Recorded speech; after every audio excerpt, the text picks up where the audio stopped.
decided to walk. Instead of eating in the school cafeteria where I succumbed to the smells of the food, I ate in the school's courtyard. After I lost about 50 pounds, it seemed as though the invisible spell that was placed over me in high school was suddenly removed. Kids who never told me hi before spoke to me. Needless to say, my social life blew up, and at 17, I had my first date. Soon, it was that time, where we had to choose our prom king and queen. I was excited for it to the other guys. Okay, so Kezia told us she fixed the ballot since she's on the committee. Kyle said, and I'll borrow my dad's saw to slice the legs on the chair. Paul chimed in. This is going to be amazing. When that chair cracks under his weight, and we get videos and pictures and posts on social media, we'll leave a legacy that's hard to top when we leave the school. I quickly grabbed my bag and headed out of the locker room unseen. As soon as I got home, I walked over to Timothy and knocked on the front door. Hey, Brent, how are you? Haven't seen you around lately. Mrs. Jenkins smiled. I'm okay. Is Timothy home? I really need to speak to him. Timothy, Brent's here. Mrs. Jenkins gave me one of her mama bear hugs. It was nice seeing you. Don't be a stranger. She walked back to the kitchen, and I watched as Timothy came down the stairs. What do you want? Timothy folded his arms across his chest as he stopped in the middle of the staircase. I told Timothy what I heard in the locker room. Seems to me you're jealous. Pick hair one day and the other days just walk away from you. You made your choice to reject me, so don't come in here pretending that we're still friends, because we aren't. Timothy walked up the stairs, and I turned to walk away when Sherry called behind me. Hi. Didn't mean to listen in on your conversation. Hey, Sherry, you've got to talk to him. I pleaded. I'll see what I can do. Thanks, Sherry. I kissed her on her cheek and let myself out of the house. On the night of prom, I was pretty nervous. I stood in the crowd with my then-girlfriend Victoria and watched as Timothy proceeded to the stage when his name had been called as prom king. I watched as cell phones were lifted in the air and students began to record and take pictures. My stomach churned. I knew what was about to happen, but there was nothing I could do about it.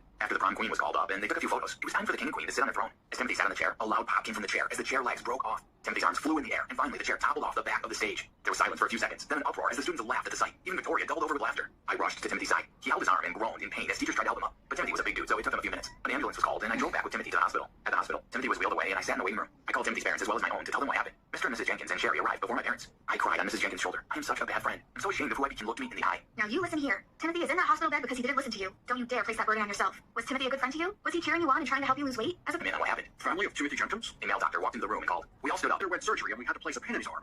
He's still a bit groggy for surgery, but we'll allow one person to visit him in a few minutes. Mr. and Mrs. Jenkins told me to go and chat with Timothy, and I followed the doctor to Timothy's room. The doctor nodded at me and told me I had 5 minutes before he left the room.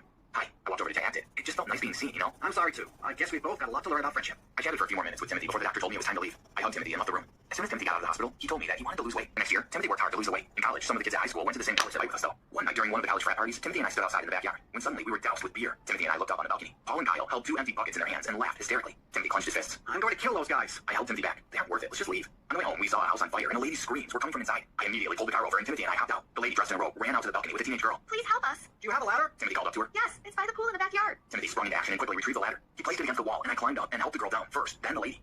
By the time the lady climbed down the ladder, we heard a few cheers from a small group of neighbors who had gathered to see Timothy and I got an interview on one of the TV stations. After all the excitement died down, we headed home. A few days later, there was a knock on the front door. I opened it and was surprised to find Kyle and the lady that Timothy and I rescued.